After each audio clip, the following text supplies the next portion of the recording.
Bonjour peuple de Dieu, c'est le pasteur Jérémia, aussi connu sous le nom de pasteur Loïc. Nous voulons écouter la parole de Dieu pour la semaine, mais avant tout nous voulons commencer par une parole de prière.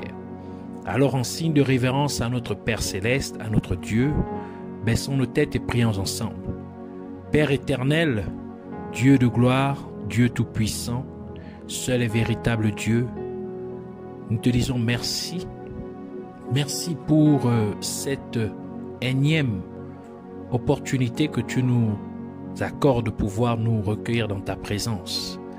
Nous venons nous humilier au-devant de toi, implorant ta compassion, ta miséricorde, pour tout ce que nous avons fait, dit et pensé qui ne t'a pas honoré et glorifié. Car tu dis dans ta parole que ceux qui nous éloignent de toi, ceux qui t'empêchent de nous écouter, ce sont nos iniquités, nos péchés. Ainsi, pardonne-nous, nous te prions, pour tout ce que nous avons fait qui était contraire à ta volonté. Pardonne-nous, purifie-nous et sanctifie-nous par l'eau de purification et ton sang, le sang que tu as fait couler à la croix de Golgotha. Car il est écrit que sans effusion de sang, il n'y a point de rémission de péché, et que c'est ton sang qui a été versé pour beaucoup pour la rémission des péchés. Nous venons prier aussi que tu prennes le contrôle de ces moments, que ton Esprit Saint puisse encore nous diriger, puisse encore saturer l'air, l'atmosphère, tout autour de nous et en nous. Et que tout ce qui s'oppose à la révélation de ta parole, tout ce qui s'oppose à la connaissance de qui tu es, soit neutralisé et renvoyé dans les gouffres de l'enfer au nom de Jésus-Christ.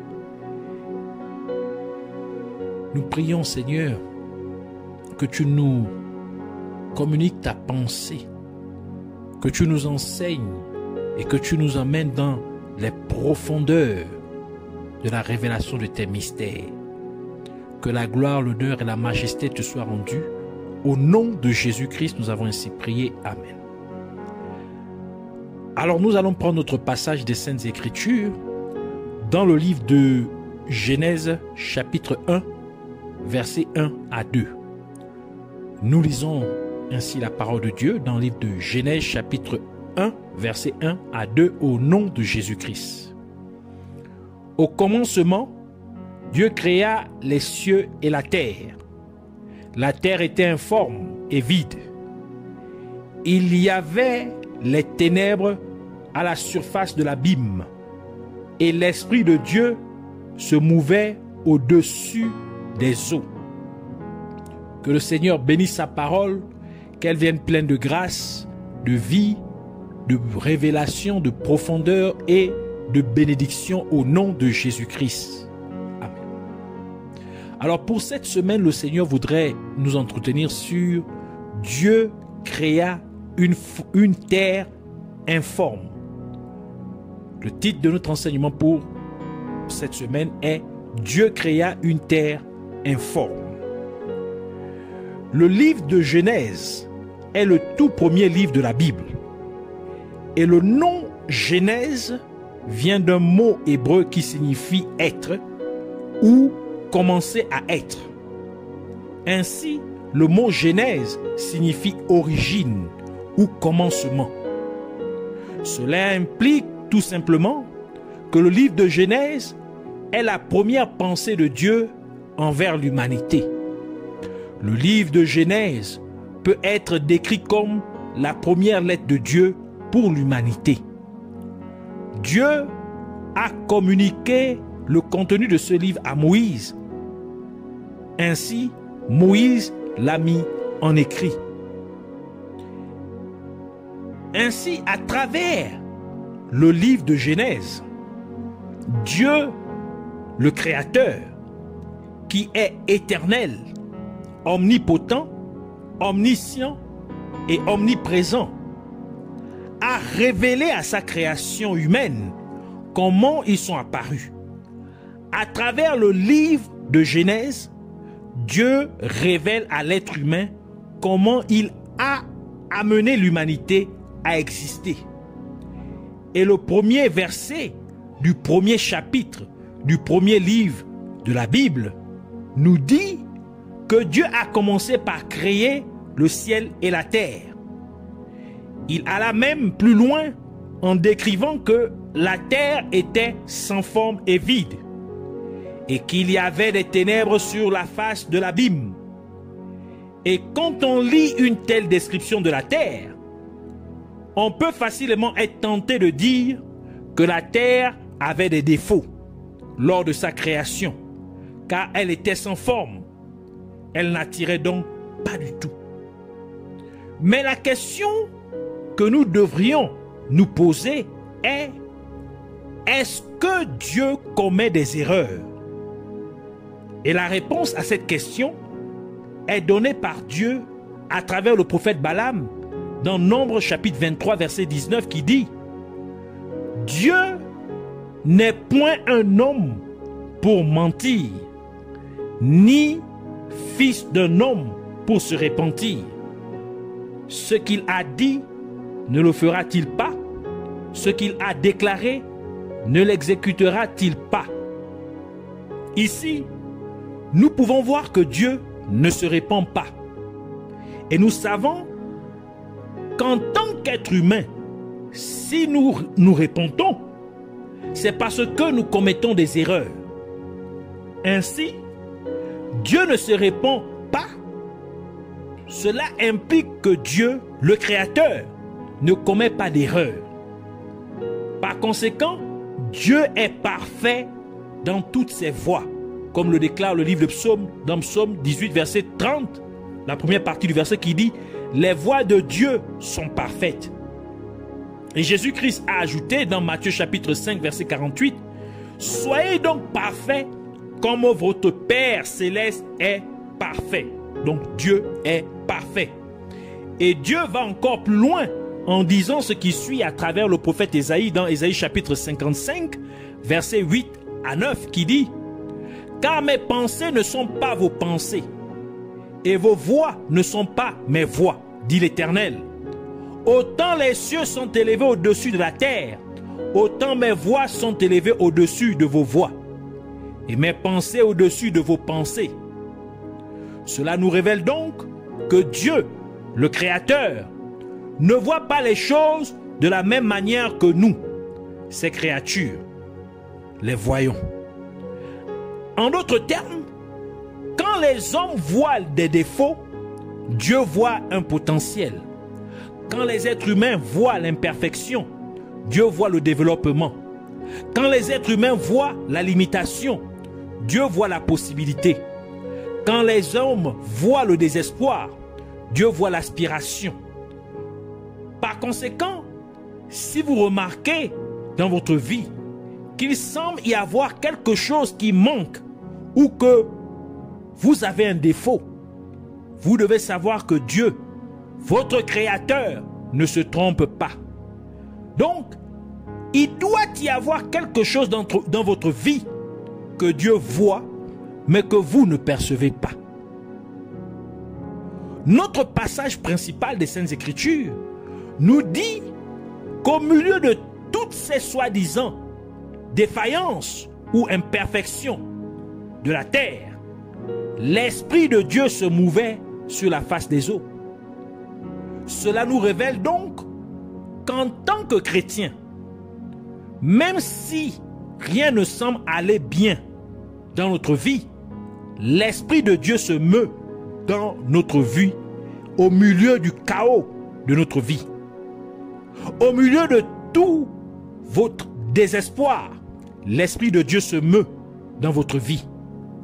Au milieu de toutes vos difficultés, l'Esprit de Dieu se meut dans votre vie. Au milieu de votre confusion, l'Esprit de Dieu se meut dans votre vie. En d'autres termes, il agit dans votre vie. Et c'est la raison, et c'est ça qu'on appelle la genèse. En d'autres termes, c'est là que Dieu commence à créer dans votre vie. Et la parole de Dieu nous donne plus d'informations sur la raison pour laquelle Dieu a créé la terre sans forme et vide. Genèse chapitre 2, versets 4 à 7 qui dit: Voici les origines des cieux et de la terre, quand ils furent créés, lorsque l'Éternel Dieu fit une terre et des cieux. Aucun arbuste des champs n'était encore sur la terre, et aucune herbe des champs ne germait encore. Car l'Éternel Dieu n'avait pas fait pleuvoir sur la terre, et il n'y avait point d'homme pour cultiver le sol. Mais une vapeur s'éleva de la terre et arrosa toute la surface du sol. L'Éternel Dieu forma l'homme de la poussière de la terre. Il souffla dans ses narines un souffle de vie, et l'homme devint un être vivant. À travers ce passage des Saintes Écritures, nous pouvons implicitement comprendre que Dieu a créé la terre sans forme et vide, parce que Dieu, dans toute sa puissance, savait que la terre évoluerait pour devenir ce que lui, Dieu, avait voulu qu'elle soit auparavant ou préalablement. Et cela explique pourquoi l'Esprit de Dieu se mouvait encore sur la surface de l'abîme des eaux. Simplement parce que Dieu savait qu'avec le temps, quelque chose se produirait. Donc, avec le temps, la terre devrait changer, prendre forme. Cela nous révèle donc que pour que les mauvais événements de notre vie soient annulés, nous devons les confronter au temps. Nous devons les exposer au temps, car Dieu est le maître des temps et des circonstances. Tout comme le prophète Daniel a déclaré dans Daniel chapitre 2 versets 20 à 21 qui dit: Daniel prit la parole et dit: béni soit le nom de Dieu, d'éternité en éternité. À lui appartiennent la sagesse et la force. C'est lui qui change les temps et les circonstances, qui renverse et qui établit les rois, qui donne la sagesse aux sages et la science à ceux qui ont de l'intelligence. Par conséquent, nous devons exposer nos adversités au temps. Nous devons exposer nos problèmes au temps. Nous devons exposer notre confusion au temps. Car au moment opportun, quelque chose se passera, en effet, en notre faveur. Ainsi, la terre était sans forme et vide, parce que Dieu n'avait pas encore fait pleuvoir sur la terre, et qu'il n'y avait pas d'homme pour cultiver la terre. Et le même passage des Saintes Écritures continue à dire qu'il monta de la terre une vapeur qui arrosa toute la terre.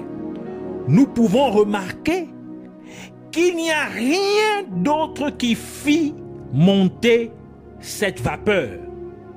Mais c'est la terre elle-même qui fit monter cette vapeur.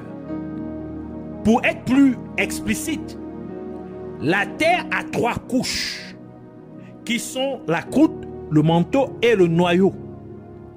La 3e couche de la terre est fluide, en raison de sa forte concentration en eau. Par conséquent, c'est cette eau souterraine qui entra en ébullition à cause de la chaleur que reçoit la terre, qui causa la brume ou la vapeur qui arrosa toute la terre. Il semble que la terre se soit rendue compte qu'elle avait en elle-même la capacité de résoudre ce qui semblait être son défaut. En d'autres termes, c'est comme si la terre avait pris conscience qu'il y avait une potentialité en elle qui était capable de faire face au fait qu'elle était sans forme et vide. Cela nous dit que lorsque Dieu créa la terre, il y a enfoui des capacités qui permettraient à la terre de remédier à ce qui semblait être son manque ou son défaut. Par conséquent, la terre s'est arrosée elle-même. Cela nous révèle donc que lorsque Dieu crée quelque chose, cette chose peut donner l'impression qu'elle est indigente ou dépourvue ou qu'elle a un manquement. Mais en réalité, Dieu a déjà équipé cette chose particulière de tout ce dont elle a besoin pour qu'elle traite son soi-disant manque ou son sa soi-disant carence aux yeux de Dieu. Ainsi, il n'y a pas de manque. Aux yeux de Dieu, il n'y a pas de défaut lorsqu'il crée quelque chose. Et nous pouvons remarquer que de la même manière que Dieu a créé la terre avec 3 couches, Dieu a également créé l'être humain avec 3 parties, tel que la parole de Dieu nous le dit dans 1 Thessaloniciens chapitre 5 verset 23, qui dit que le Dieu de paix vous sanctifie lui-même tout entier et que tout votre être, l'esprit, l'âme et le corps soient conservés irrépréhensibles lors de l'avènement de notre Seigneur Jésus-Christ. En d'autres termes, l'être humain a 3 parties, l'esprit, l'âme et le corps. Ceci nous dit donc que comme l'être humain est aussi fait de 3 couches, en d'autres termes de 3 parties, et parce que sur la 3e couche de la terre se trouve de l'eau, donc dans la 3e partie de l'être humain, qui est son esprit, se trouve aussi la capacité d'héberger Jésus-Christ, qui est l'eau vive. Jérémie chapitre 2 verset 13 nous dit: car mon peuple a commis un doux péché, ils m'ont abandonné, moi qui suis une source d'eau vive, pour se creuser des citernes crevassées qui ne retiennent pas d'eau, qui ne retiennent pas l'eau. Et Jésus-Christ a ajouté dans Jean chapitre 7 verset 38: celui qui croit en moi, des fleuves d'eau vive couleront de son sein, comme dit l'Écriture. Jean chapitre 4 verset 24, Jésus continue pour dire: Dieu est esprit, et il faut que ceux qui l'adorent en esprit et en vérité. Pour dire que c'est par notre esprit que nous interagissons avec l'esprit de Dieu, avec Dieu. Et vous remarquerez également que Dieu a créé l'être humain à partir de la poussière de la terre, comme le dit le livre de Genèse, Genèse chapitre 2 verset 7. L'Éternel Dieu forma l'homme de la poussière de la terre, et il souffla dans ses narines un souffle de vie, et l'homme devint un être vivant.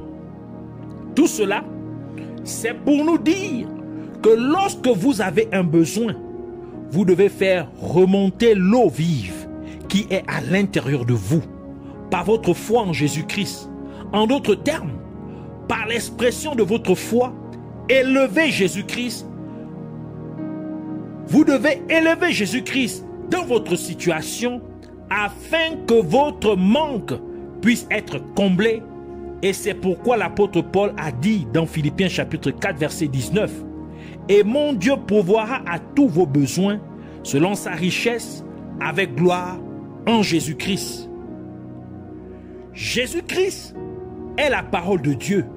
Par conséquent, prononcez la parole de Dieu du milieu de votre besoin, afin que Jésus-Christ puisse répondre à un tel besoin. Du milieu de votre trouble, prononcez la parole de Dieu, afin que Jésus-Christ puisse apporter la paix dans votre situation, car il a appelé le prince de paix. Du milieu de votre problème, exprimez la parole de Dieu, afin que Jésus-Christ vous donne la solution à votre problème, car il est le chemin, la vie et la vérité. Du milieu de vos servitudes et de vos entraves, prononcez la parole de Dieu, afin que Jésus-Christ vous accorde la délivrance complète, car il est notre Rédempteur et notre Libérateur. Vous devez donc comprendre que Dieu vous a créé avec la capacité de croire en Jésus-Christ. Par conséquent, vous ne devez pas voir le fait que vous soyez né dans la famille la plus pauvre comme une erreur de Dieu. Vous ne devez pas voir le fait que vous soyez né aveugle comme une erreur de Dieu, car Dieu vous a donné la capacité de croire en Jésus-Christ afin que votre situation puisse être changée. D'où la parole de Dieu dit dans Philippiens chapitre 4 verset 13, « Je puis tout par celui qui me fortifie », donc par Jésus-Christ qui me fortifie. Et le livre de Colossiens ajoute dans Colossiens chapitre 1 verset 27, « Christ en vous, l'espérance de la gloire », la dernière partie du verset. Par conséquent, vous devez continuer à croire en Jésus-Christ, peu importe la situation. Vous devez continuer à exprimer votre foi en Jésus-Christ, car la parole de Dieu dit dans Habakkuk chapitre 2 verset 4, la dernière partie du verset dit, « Mais le juste vivra par sa foi ». Alors vivez par votre foi. Nous pouvons également remarquer dans Genèse chapitre 2 verset 4 à 7 que lorsque la terre était sans forme et vide, il n'y avait pas non plus d'homme pour cultiver la terre. Mais dès que la terre s'est arrosée, Dieu est descendu et a formé un homme à partir de la poussière de la terre. Parce que maintenant, la terre était devenue malléable, afin que Dieu puisse faire avec elle une forme appropriée pour l'être humain. Cela vous révèle donc que vous devez faire le premier pas en exprimant votre foi, afin que vous puissiez rendre votre situation malléable, c'est-à-dire changeable. C'est alors seulement que Dieu viendrait se manifester dans votre situation pour la résoudre, en lui donnant la forme qui lui soit convenable pour votre bien-être. Et qui de plus est le fait qu'en s'arrosant, la terre a fait que Dieu l'utilise pour faire l'être humain, afin que l'être humain puisse cultiver la terre. En d'autres termes, cela a amené Dieu à utiliser la terre comme matière première pour créer l'être humain. Et cela nous révèle donc que lorsque vous mettez Jésus-Christ à contribution dans votre situation, en exprimant votre foi en la parole de Dieu, Dieu vous utilisera comme matière première pour créer votre miracle. Dieu vous utilisera comme matière première pour créer votre délivrance, et ainsi de suite. Ainsi, nous pouvons rappeler que Dieu a commencé par créer une terre qui était sans forme et vide. Une terre dans les ténèbres. Et beaucoup d'entre nous, sinon tous, étant confrontés à une situation aussi catastrophique, nous aurions dit, utilisons plutôt une autre terre, quelque chose de meilleur. Cependant, c'est cette même terre qui était sans forme, vide et dans les ténèbres que Dieu connaissait et croyait qu'elle ferait très bien l'affaire. Par conséquent, au milieu de votre mariage chaotique, c'est votre foi qui fera marcher ce mariage. Au milieu de cette maladie en phase terminale, c'est votre foi qui vous guérira et vous n'allez point mourir, mais vous vivrez et vous glorifierez Dieu de tout votre cœur. Ainsi, nous voulons prier pour dire: nous te rendons grâce, Abba Père, Dieu Tout-Puissant, Jéhovah. Merci pour cet enseignement. Je te remercie, ô Seigneur, de nous avoir encore équipés de la révélation de ta parole. Et je prie au nom de Jésus-Christ pour que tu nous aides à être très conscients de ce que tu as ancré en nous. Aide-nous à comprendre à quel point notre capacité à croire en Jésus-Christ est cruciale. Et de plus, aide-nous à utiliser cette capacité avec efficacité dans toutes les situations de notre vie. Que nous puissions donc exprimer notre foi en déclarant la parole de Dieu dans chaque circonstance de notre vie, car Jésus-Christ est la parole de Dieu. Que nous puissions donc exprimer notre foi en mettant en pratique la parole de Dieu, car il est écrit que le juste vivra par sa foi. Qu'il en soit ainsi dans notre vie au nom de Jésus-Christ. Ainsi, au milieu de la maladie, nous parlons donc la guérison, car Jésus-Christ est celui qui nous guérit. Au milieu des ténèbres, nous parlons donc lumière, car Jésus-Christ est notre lumière. Au milieu des troubles, nous parlons donc la paix, car Jésus-Christ est le prince de paix. Face à la mort, nous parlons donc la vie, car Jésus-Christ est la vie et la résurrection. Nous te remercions, Père Céleste, car cela est fait au nom de Jésus-Christ.